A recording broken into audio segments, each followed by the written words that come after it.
আজকের রেসিপি ভীষণ মজার ঝাল ঝাল পেঁয়াজু।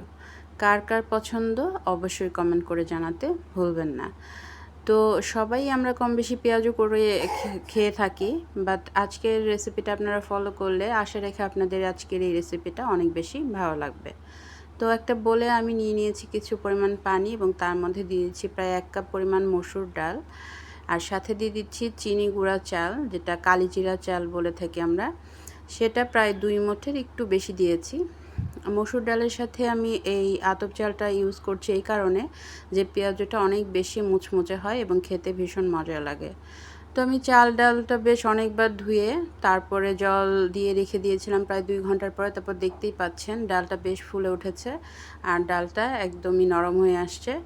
তো এখন আমি যেগুলো দরকার উপকরণ সেটা আপনাদের দেখাই দিচ্ছি।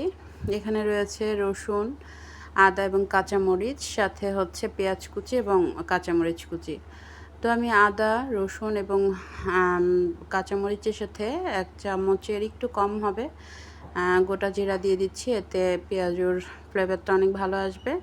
আর সাথে যে চাল ডালটা আমি ভিজিয়ে রেখেছিলাম সেটা আমি ভালো করে বেটে নিব।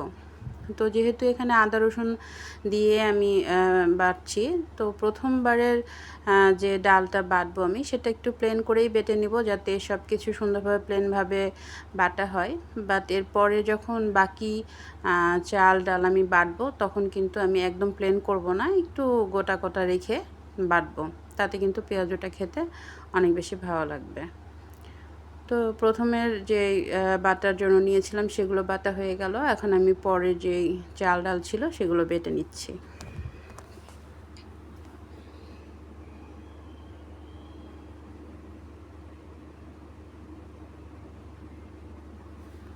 তো এভাবেই আমি সবগুলো বাকি যে চাল ডাল ছিল সেগুলো আমি বেটে নিচ্ছি, এবং অবশ্যই এগুলো আদা ভাঙা করে বাটছি, একদম প্লেন করব না, তাতে কিন্তু দাঁতে একটু বাদে ভালো লাগে খেতে।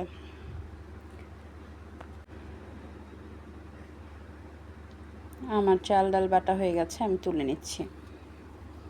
তো এভাবেই বাকিগুলো আমি বেটে নিয়েছি আধা ভাঙা করে, দেখতেই পাচ্ছেন। আপনারা চাইলে ব্লেন্ড করতে পারেন, তবে পাটায় বাটলে যেটা হয় জলটা কম যায় এবং পেঁয়াজুর যে বাইন্ডিংস সেটা অনেক বেশি ভালো হয়। এখানে আমি দিয়ে দিচ্ছি পরিমাণ মতো লবণ, আর দিয়ে দিব হচ্ছে পরিমাণ মতো হলুদ গুঁড়া। যেহেতু ঝাল ঝাল করব তাই 1 চা চামচের মতো শুকনো মরিচ গুঁড়া দিয়ে দিচ্ছি। আর এখানে বেশ অনেকটা পরিমাণ পেঁয়াজ আমি রিং রিং করে কেটে নিয়েছি, সাথে কাঁচামরিচ কুচি দিয়ে দিলাম। এখানে পেঁয়াজ কুচিটা আমি না করে এই রিং রিং করে দিয়েছি, এতে করে পেঁয়াজুর যে বাইন্ডিংসটা সেটা অনেক বেশি ভালো হয়, আর পেঁয়াজটা আসলে খেতেও অনেক ভালো লাগে, দেখতেও সুন্দর হয়। আপনারা এভাবে একটু রিং রিং করে পেঁয়াজ দিয়ে পেঁয়াজুটা করতে পারেন, আশা রাখি ভালো লাগবে আপনাদের। তো আমি সব কিছু দিয়ে খুব ভালো করে মাখিয়ে নিলাম। এখন চলে যাব আমি পেঁয়াজগুলো ভাজার জন্য। তো ফ্রাইং প্যানে আমি দিয়ে দিচ্ছি পর্যাপ্ত পরিমাণ সয়াবিন তেল,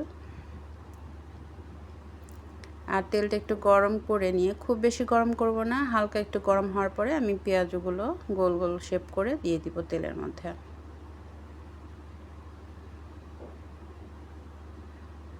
আমি একে একে সবগুলো দিয়ে দিচ্ছি, যে কয়েকটা ধরে তেলের মধ্যে আমি দিয়ে দিচ্ছি। এভাবে একবার পেঁয়াজু করে দেখবেন, এত মজার হয় খেতে। কারণ পেঁয়াজ তো পরিমাণ তো একটু বেশি দেওয়া থাকে, তার সাথে রসুন, আদার এবং ঝালের একটা কম্বিনেশন, সব কিছু মিলে। আর সবথেকে বড় কথা, আতপ চাল দেওয়ার কারণে এটার বাইন্ডিংসটা এত ভালো হয়, ভীষণ মুচমুচে হয়। নর্মাল পেঁয়াজুর থেকেও এই পেঁয়াজুর টেস্টটা আপনাদের কাছে আশা রাখি অনেক বেশি ভালো লাগবে। তো আমি একটু ভালো করে সময় নিয়ে পেঁয়াজগুলো ভেজে নিচ্ছি।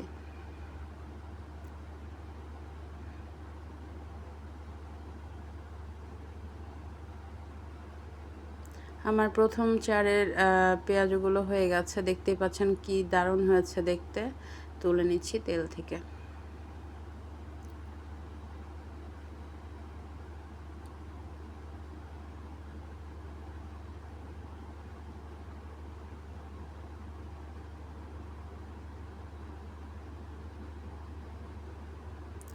এই পেঁয়াজুটা এত বেশি মজার হয় যে আপনি একবার এই কয়েকটা খেয়ে ফেলতে পারবেন এবং আপনার কাছে কিছুই মনে হবে না, এতটাই লোভনীয় হয়।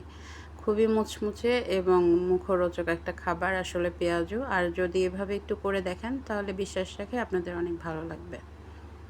তো সবগুলো পেঁয়াজু আমি উঠিয়ে নিলাম তেল থেকে, এবং এই তেলের মধ্যেই বাকি যে পেঁয়াজুর মিশ্রণটা ছিল সেটা আমি এখন ভেজে নিব। আসলে পেঁয়াজু খাবারটা এত লোভনীয় যে ছোট বড় সবারই অনেক বেশি ভালো লাগে।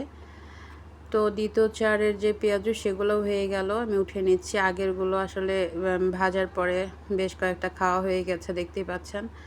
এতটাই লোভনীয়, আসলে ভাজার সময় কন্ট্রোল করাটা একটু মুশকিল, কারণ পেঁয়াজু এমনিতেই খুব মজার একটা খাবার। আর যদি একটু ঝাল ঝাল করে করা হয় তাহলে তো কথাই নেই, খুবই মজার হয়। কেউ চাইলে এটা সস দিয়েও পরিবেশন করতে পারেন, খুবই মজা লাগে খেতে। তো এই তো আজকের আমার সিম্পল রেসিপি। পেঁয়াজ আমরা সবাই করতে পারি, বাট এভাবে একটু করে দেখতে পারেন, হোপফুলি আপনাদের অনেক ভালো লাগবে। তো হয়ে গেল আজকের আমার ভীষণ মজার ঝাল ঝাল পেঁয়াজু। যারা রেসিপিটা দেখছেন এতক্ষণ অবশ্যই জানাবেন আপনাদের কেমন লাগলো। আমি আমার নিজের হাতে বানানো সস দিয়ে এই পেঁয়াজুটা পরিবেশন করেছি। তো দেখেই নিশ্চয়ই বুঝতে পারছেন কতটা লোভনীয় হয়েছে। আর এটা ফাইনাল লুক। আমার বারান্দাতে গিয়ে আমি পেঁয়াজুর শেষ ভিডিওটা নিয়েছিলাম। তো দেখতেই পাচ্ছেন কালারটা কত লোভনীয় লাগছে। আশা রাখি আপনাদের অনেক ভালো লেগেছে। অসংখ্য ধন্যবাদ সবাইকে, ভালো থাকবেন।